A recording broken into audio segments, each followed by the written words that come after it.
বিচার যতক্ষণ না পাবো আমরা থেমে থাকবো। অভিযোগ পুলিশের কাছে আপনারা বিচার চাইছেন, তাহলে কিভাবে বিচার পাইবেন বলে অভিযোগ দাবি করছেন? পুলিশের কাছে তার জন্য আমাদের অবশ্যই মহামান্য আদালত রয়েছে, হাইকোর্ট রয়েছে, সুপ্রিম কোর্ট রয়েছে, আমাদের বিচার ব্যবস্থা রয়েছে। অবশ্যই আমরা সেদিকে আমরা ফলো করব এবং আমরা সেই দিকটাকেও আমরা কাজে লাগাবো। আগামী দিনে কি পদক্ষেপ নিচ্ছেন আইসিএফের পক্ষ থেকে? আজকে দেখলেন এটা আমরা ট্রেলার দিলাম, এই আবহাওয়া। পুলিশের বিরুদ্ধে বারবার অভিযোগ ওঠে, সেই পুলিশের বিরুদ্ধে আজকে দেখলাম আইএসএফরা রাস্তায় নামলো এই কলকাতা ধর্মতলাতে।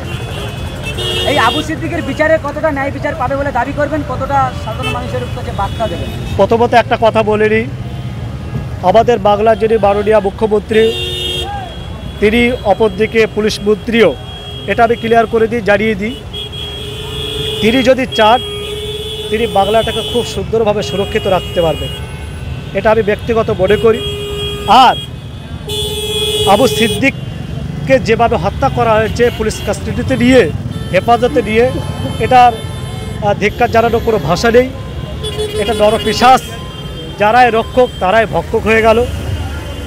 আমরা আনিস খানের ব্যাপারে দেখেছিলাম, তাকে ছাদের ওপর থেকে ফেলে দিয়ে তাকে যেভাবে হত্যা করা হয়েছিল, সেখানে মাননীয় মমতা বন্দ্যোপাধ্যায় তিনি বলেছিলেন যে 15 দিনের মধ্যে আমি বিচার পাইয়ে দেব। কিন্তু আজকে প্রায় 2 বছর অতিক্রান্ত হয়ে গেছে, বিচার আমরা পেলাম না বা আনিস খানের পরিবার বিচার পায়নি। অর্থাৎ আমরা সে আশঙ্কা করছি, জানি না যদি বিচার দেয় তো খুব ভালো, যদি বিচার না পাওয়া যায় তাহলে নিশ্চয় গণতান্ত্রিক পদ্ধতিতে আমরা ইন্ডিয়া সেকুলার ফ্রন্টের চেয়ারম্যান পীরজাদা মোহাম্মদ নওশাদ সিদ্দিকী ভাইজানের নেতৃত্বে আমরা আন্দোলনে যাব।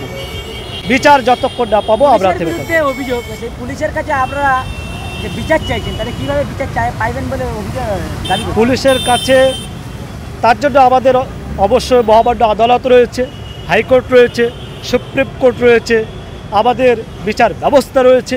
অবশ্যই আমরা সেদিকে আমরা ফলো করব এবং আমরা সেই দিকটাকেও আমরা কাজে লাগাবো। আগামী দিনে কি পদক্ষেপ নিচ্ছেন আইসিএফের পক্ষ থেকে?